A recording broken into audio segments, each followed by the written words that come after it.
looking today at Job chapter 29. And as I stated before our prayer, I think Job is in a part here where he's ready to have a confession. And he's looking to just say how he thought things were going to be.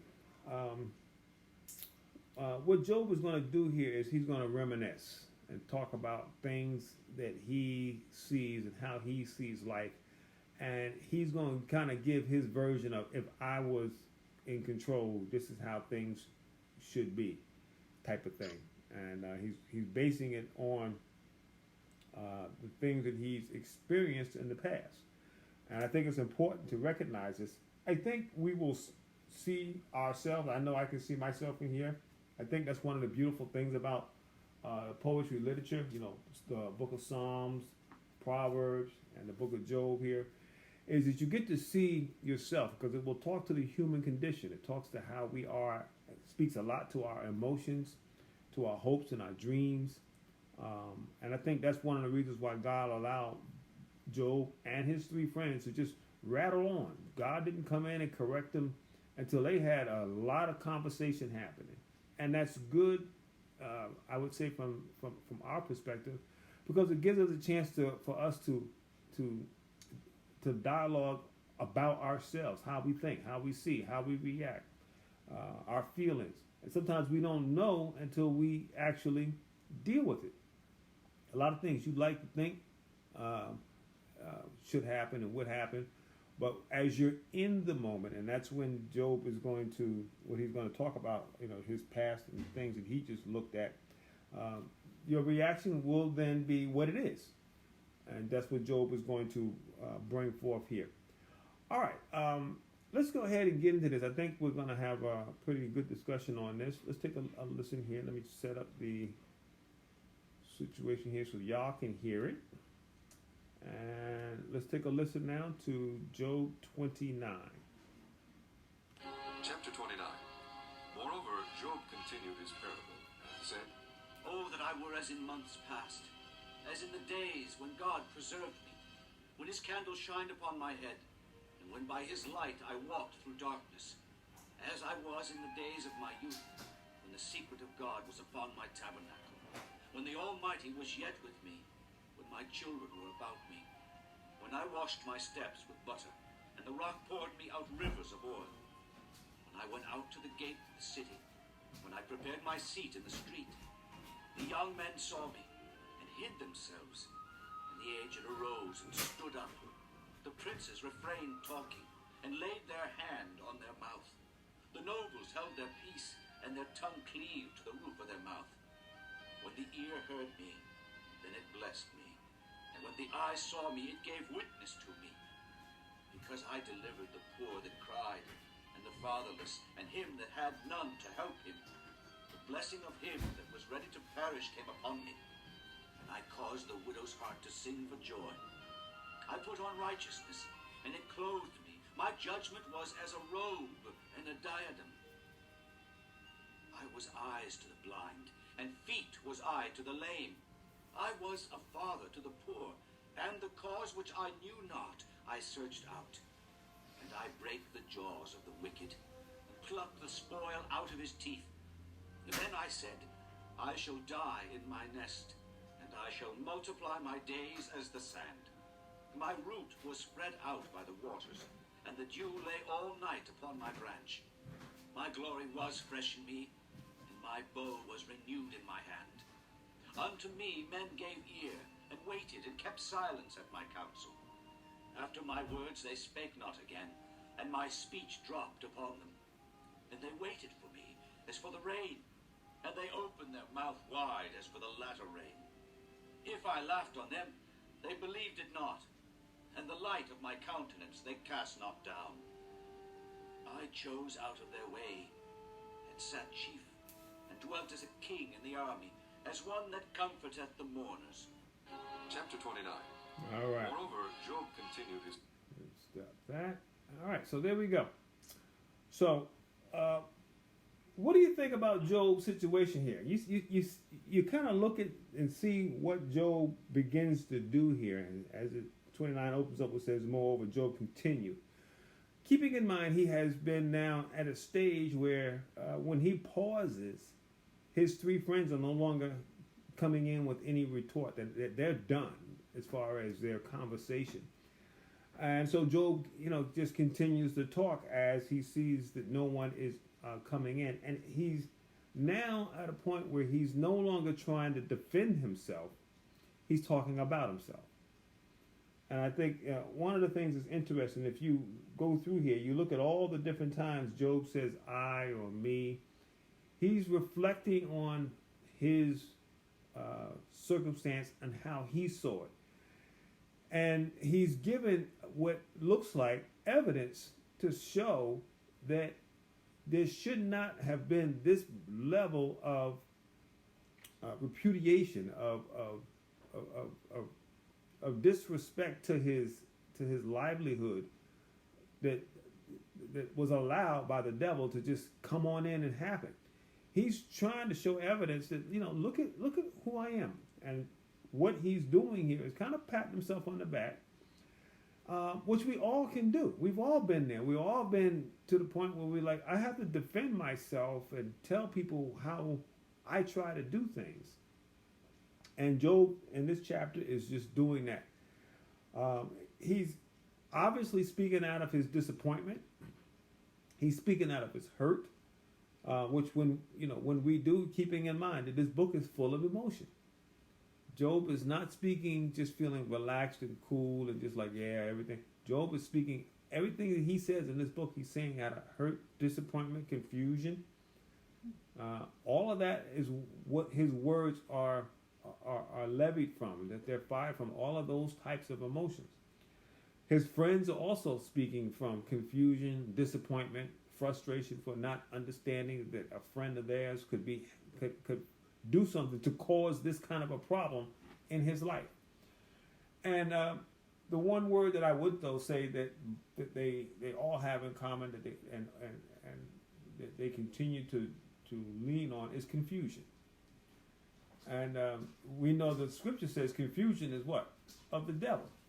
Well, who put this on Job? The devil. So yes, the evidence of confusion is always there when we allow the enemy to push our buttons and to get us to act and to do. And that's what happens here. All right, let's look at this first verse. It says, moreover, Job continued. All right, and that just obviously speaks to say that Job has been saying a lot before. So he has more to say. Sometimes it's an important thing to know when not to say anything else. That's sometimes a good thing to learn. Something I've had to learn in my years is there's a time to be like, although you got something to say and you feel like you want to say something, sometimes it's good not to continue, to just stop. Just don't say anything.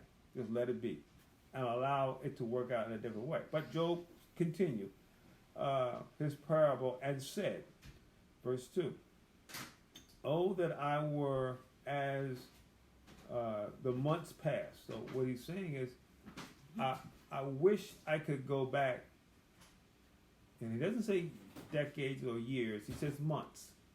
So this gives us a hint as to how long Job has been afflicted with this, because it uses the word months. So it lets us know this isn't all of Job's life. This isn't something he's been dealing with. I think about the woman that was dealing with the issue of the blood for 12 years. Job's not dealing with this for 12 years. Sometimes we forget that you're dealing with something, but yet you've also had so many months and years or decades of doing well where you were not having to deal with this issue. Can we go back and thank God? Well, I'm glad I may be dealing with it now, but I'm glad I didn't have to deal with it 10 years ago or 5 years ago, or 15 years ago. And so there's so many ways to find thankfulness in the midst of a problem. I got the problem today, yeah, but I didn't have it last year. I can thank God for that. I didn't have it 5 years ago. And sometimes we don't think like that. We don't look at things in that sense. We're only kind of focusing on our now. But oftentimes it's good to reflect back. Well, Job is reflecting back, and he's reflecting back, and he's looking at all of his circumstances that he felt that he was enjoying, that he wished he could still enjoy, and thinks he should still have.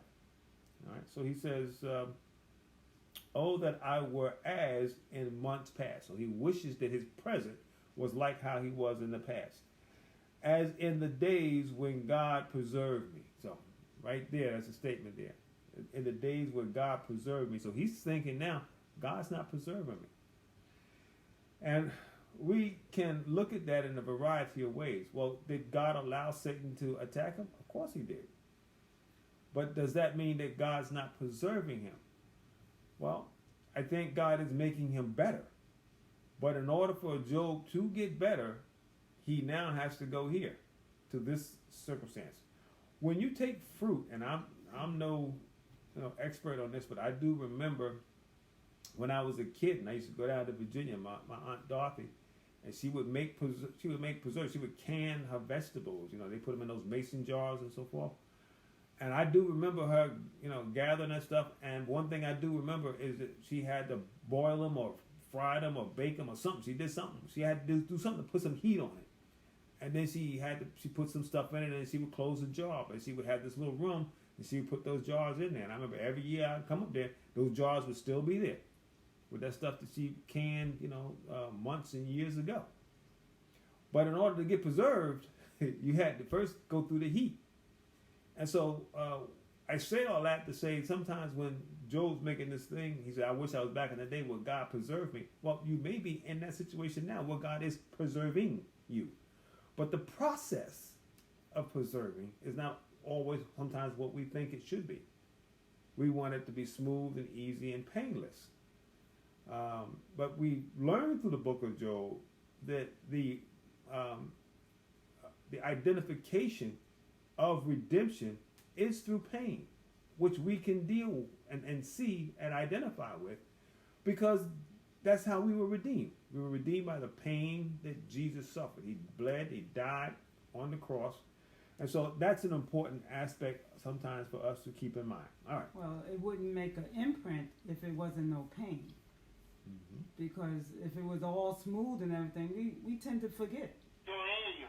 I said it wouldn't make an imprint if it wasn't. You gotta come close to the mic, this Benny, I can't hear you. Stop it.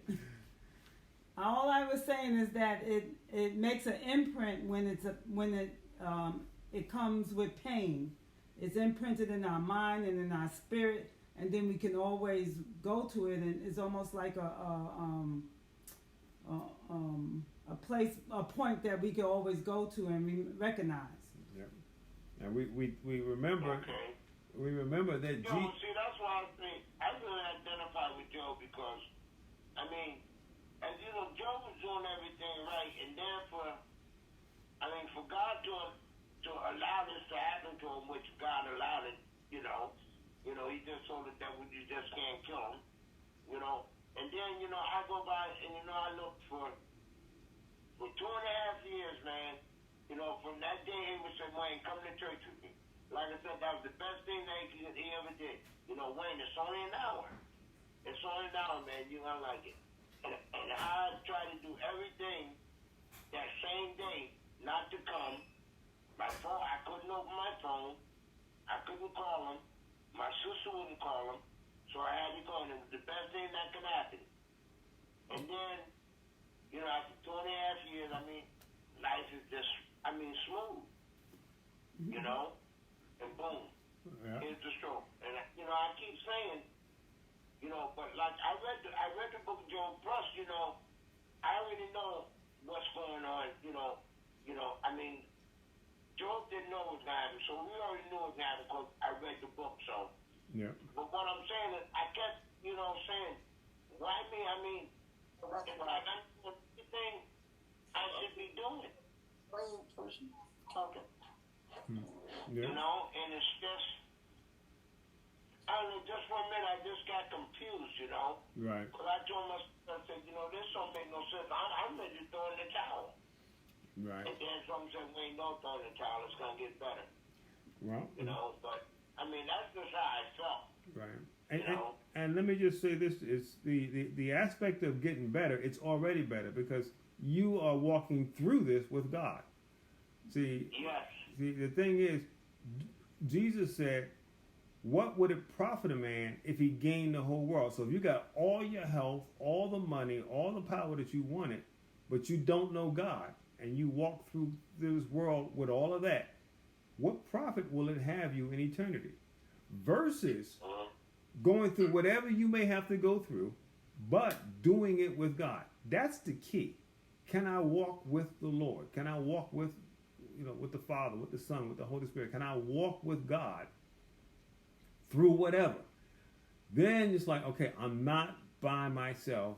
I'm with the God of gods, the Lord of lords, and the King of kings.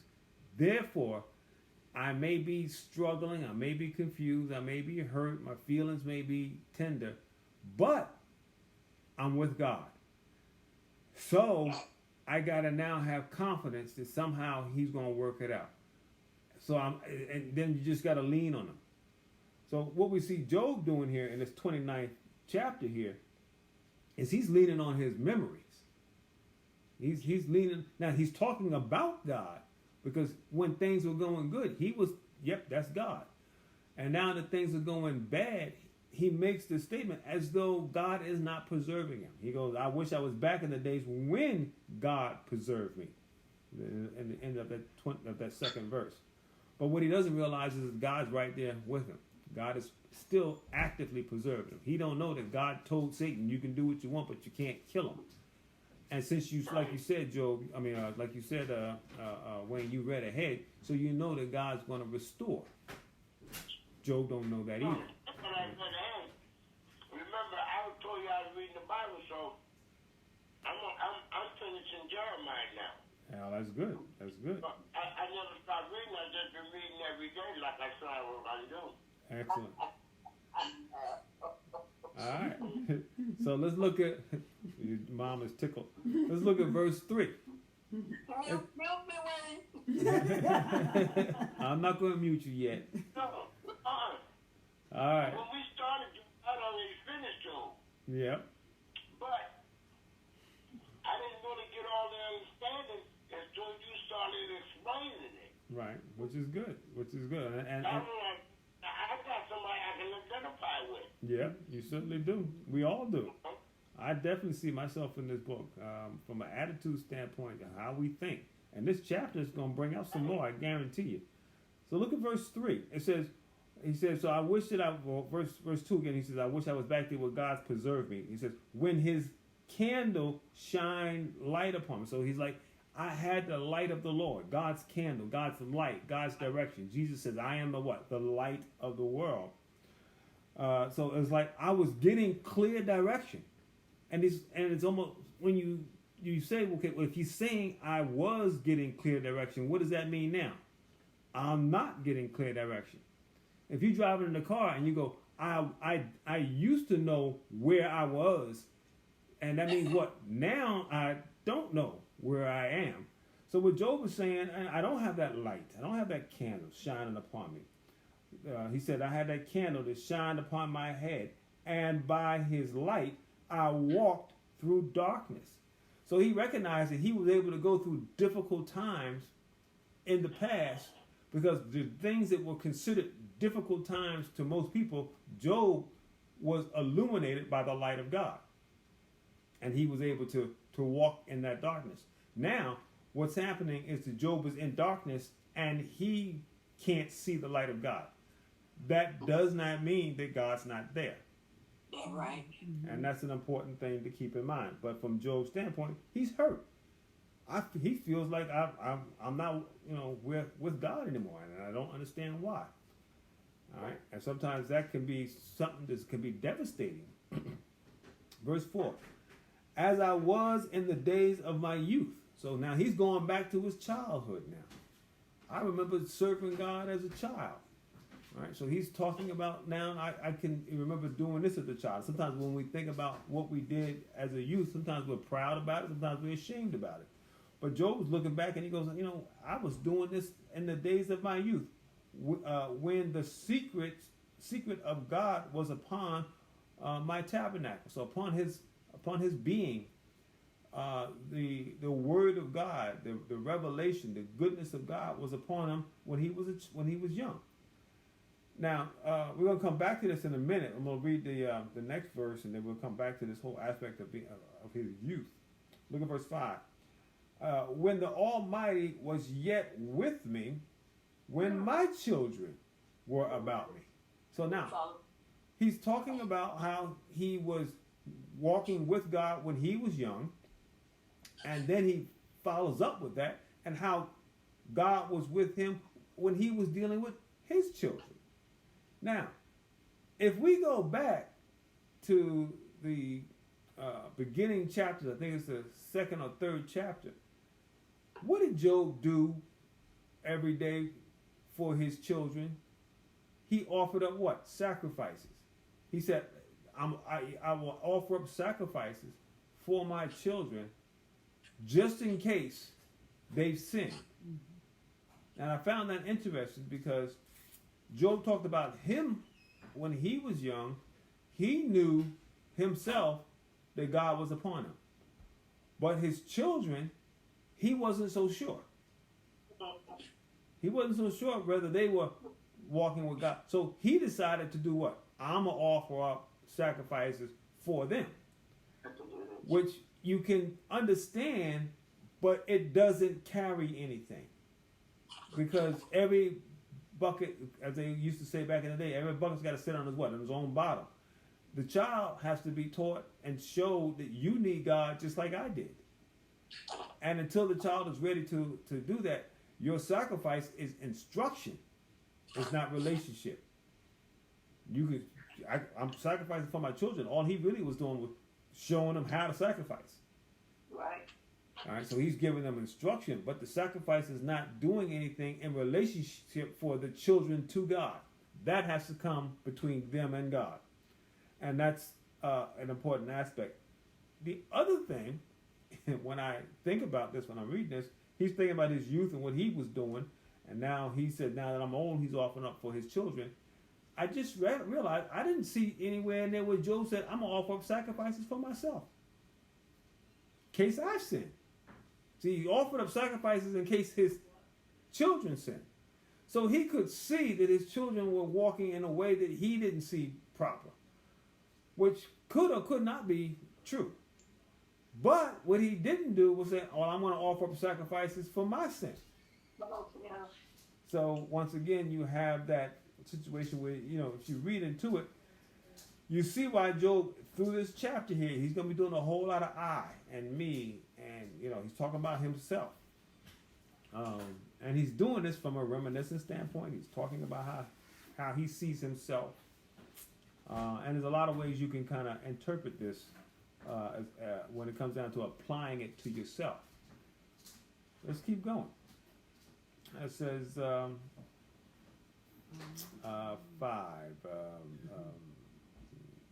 So it says, when the Almighty was yet upon me, when my children were about me. 6.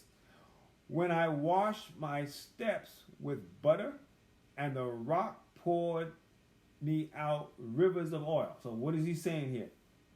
Everywhere he stepped, he got some butter, and if he stepped on a rock, it oozed out oil. What is he saying? He was prosperous.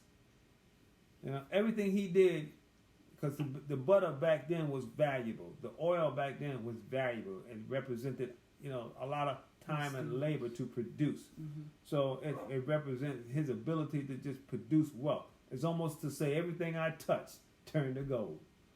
Job, right. He's looking at him. Things were so good, and see, this is the sometimes the difficulty when you live a good and blessed situation. Can you now deal with hardship? If you always had a good job, what happens when the job turns bad? If you always have good health, what happens when your health turns bad? And then you can go down the line and apply that to a variety of different things. When you always got something good and all of a sudden it turns bad, how do you handle it? How do you deal with it? And so Job was like, he's like, man, things were good for me. Every time I stepped I was oozing out butter, climbing every kind of rock or difficult situation, because the rock represents something that may be difficult. The difficult thing turned to oil. All my problems turned to blessings. Wow. Who would not want to live that life? All right. But he's reminiscent about that. Look at verse 7. When I went out to the gate through the city, and when I prepared my seat in the street. So he's like, I was blessed when I was going about my walking. He's also saying I was blessed when I would go into the gate. In other words, when I would go into the town or into the city or to the town, into the square. Things were always good. And he's going to elaborate on that in just a bit. He says, when I prepared my seat in the street. So when he's out in public, he just felt blessed in public. Why? Well, we're going to see in just a minute why he felt like this. So when he went out there, he was feeling good. He's out in the city. He goes through the gate of the city. He feels good. He got his seat on the street. He's feeling good. Look at verse 8. The young men saw me and hid themselves. So he's saying that when he had such revered status that the young men would come up and they would look and go, ooh, that's Job. Ooh, wow. And so we don't want to be around or cause him any issues. So he had reverence from the youth. All right? Well, we can talk about that today, right? What do we get from the young folks today? The young men saw me and hid themselves, and the aged arose and stood up. And so the aged people would look at him and were so glad to see him, even though they were achy and old and tired and were relaxed. They'd get up to greet Job. Job was somebody, wasn't he? But look at what Job is reminiscing on. Look at what Job is missing. All right? He's missing all this. Why? He don't have this now. Ain't nobody coming around him now. Not with what he got, all the boils and the ooze and pus and the falling off the skin. They're not flocking around him now. And Job is missing it. All right? He ain't talking about in this chapter. Notice he's not talking too much about I wish I didn't hurt because his body hurt. He talked enough about that in previous chapters, but he ain't talking about that. He's not talking about how his situation painfully is happening, from his natural body. He's talking about his social structure and how things are. All right. So, and look at verse 9. He says, the princes. In other words, he's talking about what? The people that were ruling, the government officials, refrain talking.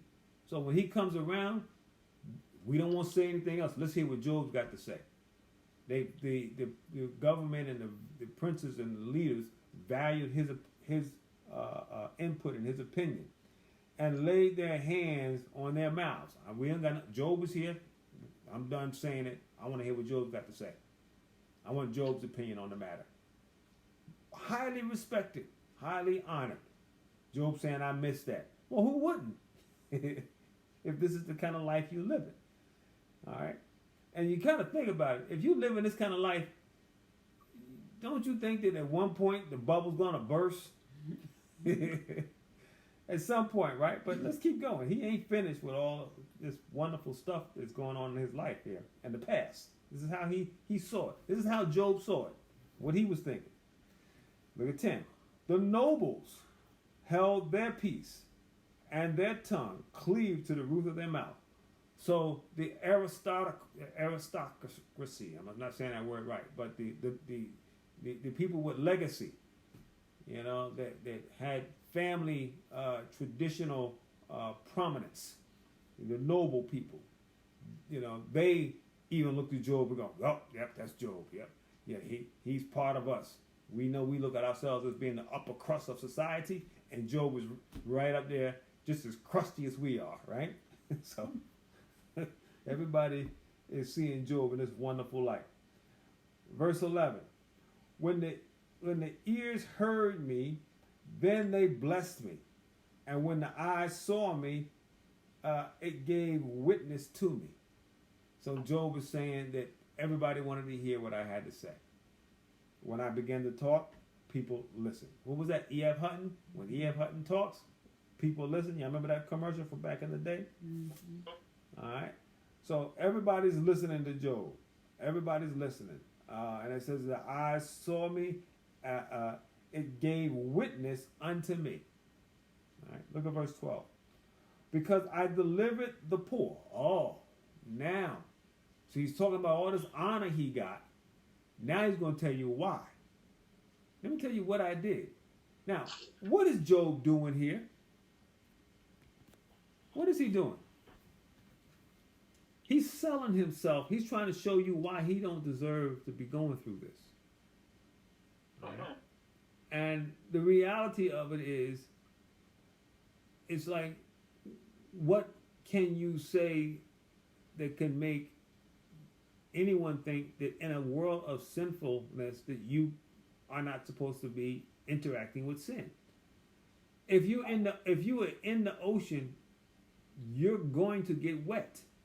You're going to have, even if you're on the boat, you're going to get the humidity from the evaporated ocean on you. You're going to get some moisture on you. You're going to be there in the midst of it. And we're in this world of sin, and so it's going to be around you. Job was looking at it from a standpoint that he felt that he was immune from it. And he's trying to show that he felt he was and should still continue to be. But if you have good days, you need to be thankful. When you have times of blessing, if you have days like how Job is describing here, you just thank God for those. You take those and just rejoice, because when the hard times come, you're gonna need to lean on that. Well, God did, He was with me here and He was with me there, and you can't look back on it and regret. You got to look back on it with thankfulness, and that's two ways of handling the same situation. Some people will look back on it, and say, I don't know if you guys ever watched that old TV show called The Honeymooners. One of my favorite episodes was when Ralph found that $1 million in the suitcase, that $1 million of counterfeit money. Yeah, I don't know if y'all remember that. And he went out, man, he started spending that money. And his wife, Alice, was telling him, don't spend the money. We don't know what's going on. We got to get to the bottom of this. And he's like, I'm spending it. And so, make a long story short, they found out the money was counterfeit. He had to give back everything he bought. The cops came, took the money and everything. And so now he's sitting there talking about, well, I didn't do nothing bad. And his wife says, well, you got to go back and get your job back and all that kind of stuff. He goes, yeah, I forgot about that. And he goes, and she said, well, so you don't think anything was wrong? And he goes, well, let me tell you this. For a few days, I was a millionaire. He said, that's more than anybody else in this dump can say, talking about his apartment. And I laughed, that tickled me to the core, because yes, he can look back and see all that he did wrong, but he also looked back and he saw, for a few days, man, in my mind, I was a millionaire. And he can remember that feeling and carry it with him. He knows how it feels to feel that. Well, you know how it feels for God to bring you through. You know how it feels for God to deliver you. You know how it feels for God to give you truth and understanding, and how you know what it feels like to know that you are redeemed. So you got to carry that with you, so that when the tough times come and the world takes away the counterfeit stuff that sometimes it likes to fill our lives with, you can hold on to what was really real. I knew God and I know God.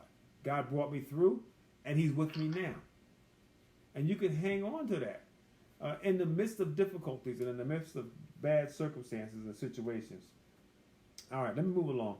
Sorry for my Ralph Crandom interlude there. One of my favorite old time shows. All right, where were we at? Let's see.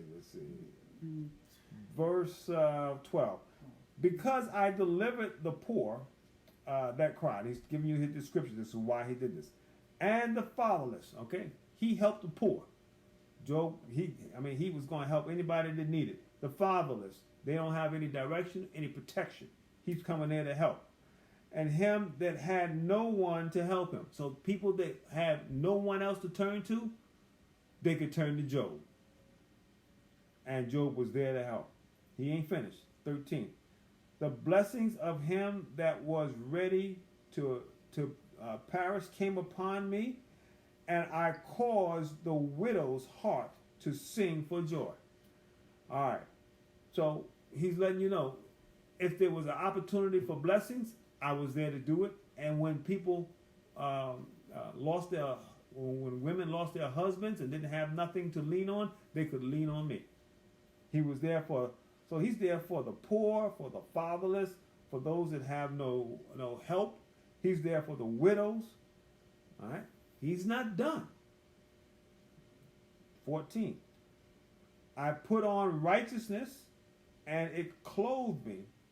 My judgment was as a robe and a covering. Now, Job says he put on what? He put on righteousness. Righteousness. All right. Well, you know what that does for me? It allows me to go all the way back to the Garden of Eden. When Adam and Eve sinned, what did they do? They recognized they needed to put on what? Covering. And they tried to cover themselves. What Job is doing here, and he's giving you this description, and he goes, and I was able to cover myself. See all this righteousness that he just described? He said that's the kind of clothes he wore. And sometimes we can do that. We can get so caught up in how good and charitable that we are, and we can forget that that's just what we ought to do. There's nothing special. And that righteousness don't get you heaven. You need the righteousness of Christ. But then should we not be kind and generous? No, that you ought to do. But that don't buy you eternity. And sometimes we get those twisted. We get to thinking, well, because I'm so good and charitable and going out and doing so many wonderful things to help so many people, that obviously God thinks marvelously of me is going to let me into heaven. Well, no, that's not how it works. You need to be perfect to get to heaven. And the only way you can be perfect is if God gives you perfection. So you need God's what? Righteousness. You need to be covered in the righteousness that Jesus offers. He says, take my blood. Take on, eat this bread, which is my flesh. You take on my righteousness. Now, we all have our own personal, social, everyday righteousness, stuff that we do. Or maybe we don't have righteousness. Some people don't have it. Some people are evil and greedy and backbiting and mischievous, and they always trying to take from people. But you got some people that are just trying to do good. I'm trying to help. I'm trying to be part of the solution and not part of the problem. And there are a lot of people like that. But that is a good thing, and we need people to do that, but that's not heaven material. That's earthly goodness material. And there's a difference between the two. And sometimes we can get those confused. It's important to recognize you need to understand, yes, we need to do all the goodness that God tells us to do, but we got to go to Him for our eternity. We got to go to Him for our salvation. We can't go to Him with what we did. We got to go to Him for what He did. All right? And that's an important difference. All right. 15. And it says, I was eyes to the blind, and feet was I to the lame. Wow. He's helping out people, man. He's not done still. So if you were blind, I made sure that I saw. People didn't cheat you, didn't do things wrong because you couldn't see. You couldn't get somewhere because you couldn't walk. I made sure you were able to have things done for you, or you were maneuvered to where you needed to be. Job was a good fella. Job would make a really good neighbor. You would love Job to be your next door neighbor because he would be there to help. All right. 16. I was a father to the poor, and the cause which I knew not, I searched out. So Job saying, I was a father in other words, the poor don't have inheritance from the father. I could provide that missing inheritance. I could help. And then he said, and if there was things that I didn't understand or didn't know, I wouldn't be like, well, I don't know that kind of situation. You going about your business because that's not something I deal with. He would take time to study out the matter. He said, I'd search it out. If I didn't know, I'll search it out. Somebody come to Job and say, Job, could you take care of this or help with this? He would say, I don't really know nothing about that. And send them on their way. No, that's not Job. Job would be like, you know what? Give me a moment here. Let me just go and delve into this and research this, and I'm going to get back to you, and I'm going to surely help you with that situation. But let me learn a little bit about it first. That's a good brother right there. But he's seeing, he's telling you, this is how I am. This is what I did. But Job, keep this in mind. All this is wonderful. And we all should be trying to be like this. What Job is describing here, this is what we should try to be like. But keep this in mind. Job should be looking at this not from a standpoint of, I wish I could not have my situation and go back to this. We all want to be well. What he should be at a point is saying, I'm thankful that I was able to do this. And if God chooses to put me in a situation where I'm no longer able to do all these things, so be it. But when I was able to do it, guess what I did? I did it. And that's what Job should be looking at. God, I'm thankful that God helped me to recognize, to do the good when I was able to do it. And now I'm at a point where I need help. Job is the one that's afflicted. And he needs help. And remember what happened when his friends came. We went through all that. His friends didn't come and help him like he helped. His friends came and tried to tell him, Job, you did something wrong. You're a hypocrite or you got some iniquity going on. That's what they kept trying to say. All right. Verse 17. And I break the jaws of the wicked. Look at here. So Job would be like, so I wouldn't just let wicked people get away. I'd come in and I attack the wicked. All right, now, when he's talking about breaking the jaw, he's not talking about, giving them you shouldn't do that. That's not the kind of wickedness he's talking about. He's talking about the wickedness where people deliberately trying to hurt and take from other people. He came in with force. See, he didn't say, I scold the wicked. He said, I broke their jaw. Right? He's coming in with force. And plucked the spoil out of his teeth. So in other words, it's like you think about the wolf going out and grabbing a sheep, and you going out there and you attacking that wolf, and you ripping that wolf, and then you're able to get the sheep out of the wolf's mouth. That's basically what Job was saying. I was able to deliver people like that. So when I saw wickedness going on, these wolves in sheep's clothing that would come around and try to manipulate and take advantage of people, I come in and I tear them up. And I would deliver them, and I would get the sheep and the victim out of the mouth, out of the teeth, out of the fangs of the evil person. I would pull them out, allowing them to mend and to heal. Right? And that's what that speaks of, him pulling them out of their teeth. He's allowing them now to where they can have a time of healing. I'll tell you, Job is somebody else, wasn't it? Verse 18. It says, then I said, I will die in my nest. So what is he saying here? He goes, I'm going to die in my house. An old man. Well, let me, I added that. Let me just read the rest of it. We'll see. It says, then I said, I will die in my nest, and I shall multiply my days as the sands. Okay. So that multiply my days as the sand, meaning he's going to be old. And what's going to happen when he's old? He's going to die in his nest. His nest represents his what? His home. I'm going to die in a nice, comfortable place that I built, my own personal nest. I'm going to die there multiple days. All right? I'm going to be old. A lot of sand go through the hourglass. And yet now here's Job, not that old, and really broken down.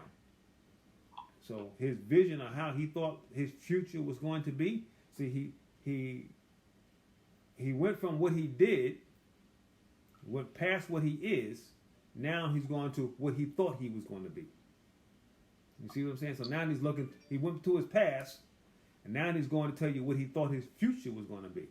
I thought I was going to live in my home a long time, and see many of years pass by, and die in my own house as an old man. Verse 19. My root was spread out by the water, and the dew lay all night upon my branches. So he's saying that he just believed that all his work, all that he did, all the things that he planted and did in his community and in his family are going to spread out and they're going to multiply. I did good here, and look at them now continuing to work. And I did wonderful works over here, and look at them now continuing to work. And all the stuff that I planted, and they're going to be naming libraries. Here's the Job Memorial Library, and here's the Job Memorial High School, and here's the Job Memorial Bridge.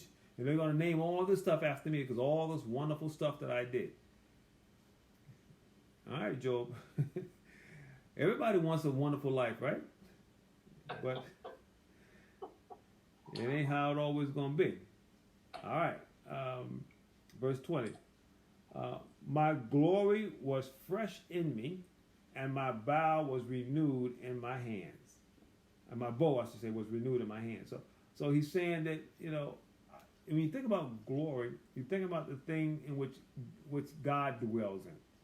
The glory of God. But Job was saying, I have a glory. I can just look at all the wonderful things I'm able to achieve. It's almost like you think about God said that when he made the heavens and the earth in 6 days, and then on the seventh day he rested.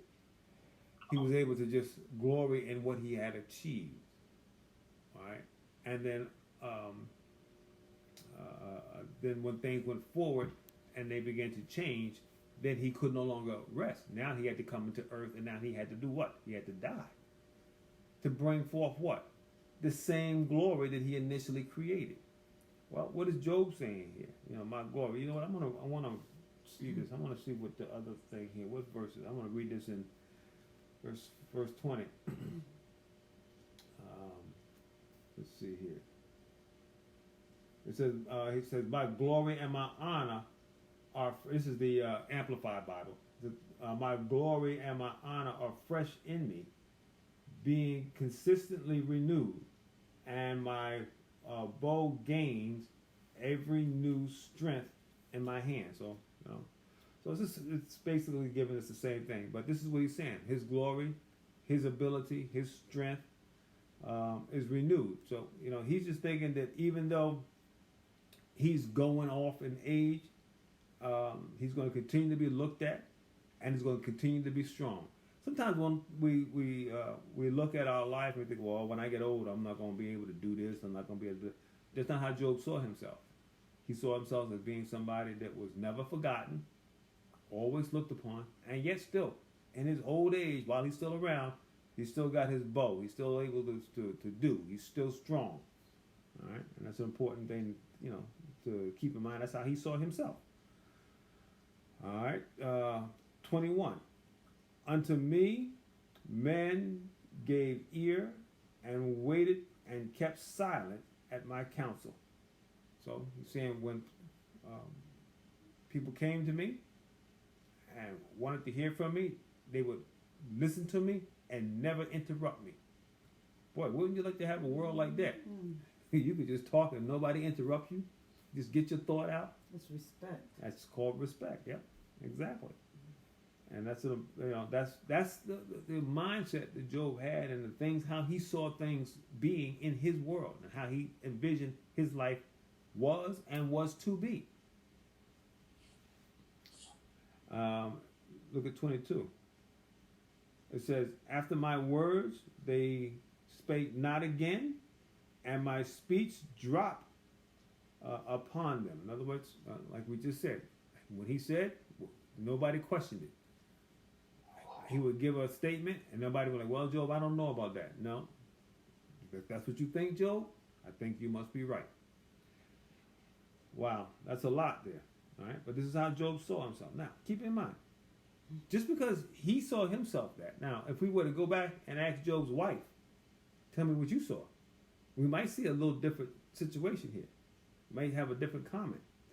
But what God is doing, and what I love about this book, and not only this book, but we're going to see this when we get into the book of Psalms. We'll see this with David and all of the ups and downs he had, and also with Solomon. But God is allowing us to see how a person acts and reacts, and how they think, and how they envision themselves and others. And this is what Job is doing here. He's telling you what he really felt. He's being honest. And sometimes, when you plan your future, you plan, well, what's going to happen, a year from now, 5 years from now? What's going to happen with me? Are you planning? You say, well, you know what? I know I'm probably going to have some misfortune 5 years from now. Probably going to happen. And you think about what kind of misfortune could it be? Well, we don't like thinking about that. We don't like anticipating and guessing what kind of bad thing is going to happen. That's not something that we enjoy doing. And, you may do it every now and then if certain things start leaning a certain way. You're going, well, they're not feeling too good, or they're not been thinking well, and you may be thinking about, well, maybe things are going to happen here or happen there. But we don't think. For the most part, we try to think on a more positive note as human beings. The social structure that we have built in our world, that's generally how we do.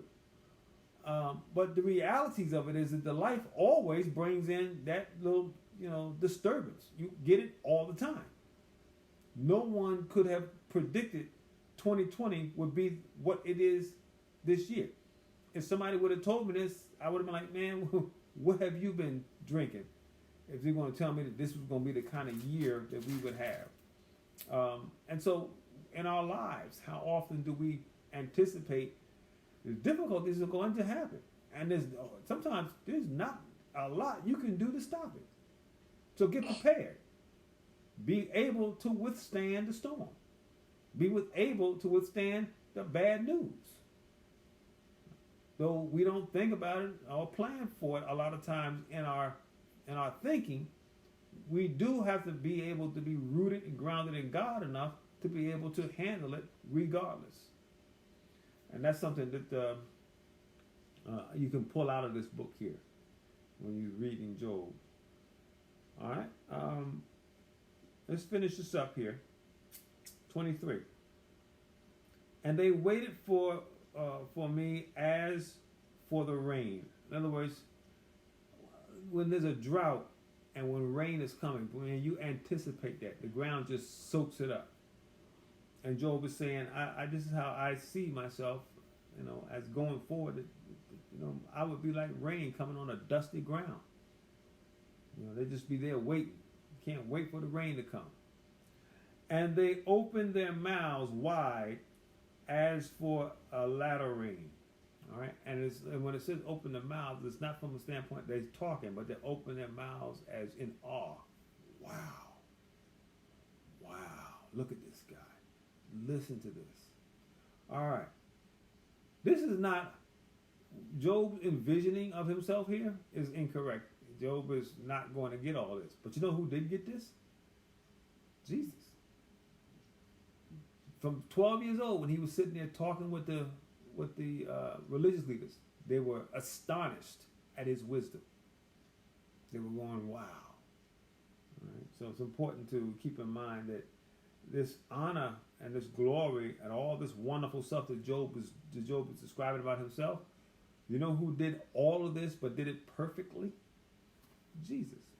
Jesus is the one that absolutely cares for the poor. He absolutely watches over the fatherless. He absolutely cares for the widow. He takes care of those that can't take care of themselves. He gives insight to people that are dealing with problems they can't understand. God does this. But Job was looking at this as something that he wanted to do. It's noble that he wanted to do it. But what he needed to do was give it to God. God, if you could allow me to do things, I will. But the answer to the poor and the fatherless and the widow and the downtrodden and the sick and the misused, mistreated and the disenfranchised and the stranger, the answer is God. That's the answer. The answer is not Job. The answer is not me. The answer is not you. The answer is Jesus. But Job saw that he was a temporary answer in a lot of temporary problems. Sometimes we think, well, if we could just get the right guy in the political office, that's the answer. It's not the answer. We're going to need the Lord, regardless as to who's sitting in the political office. So prior to Job's downfall or mishap, didn't they treat him like this? Wasn't he looked at as he's describing? Mm-hmm. So he did have it. He did, yeah. Oh, okay. Yeah, I thought but- you were saying he was just. Well, he started off initially talking about what he did have, and then he was talking about how he thought he was going to have all this other stuff to continue. So he's saying that now, you know, I had all this stuff, and I saw in my old age that I was going to have all this stuff. I was going to, as the what is the word? The way he phrased that, multitude days as sand. He's going to see his days like sand.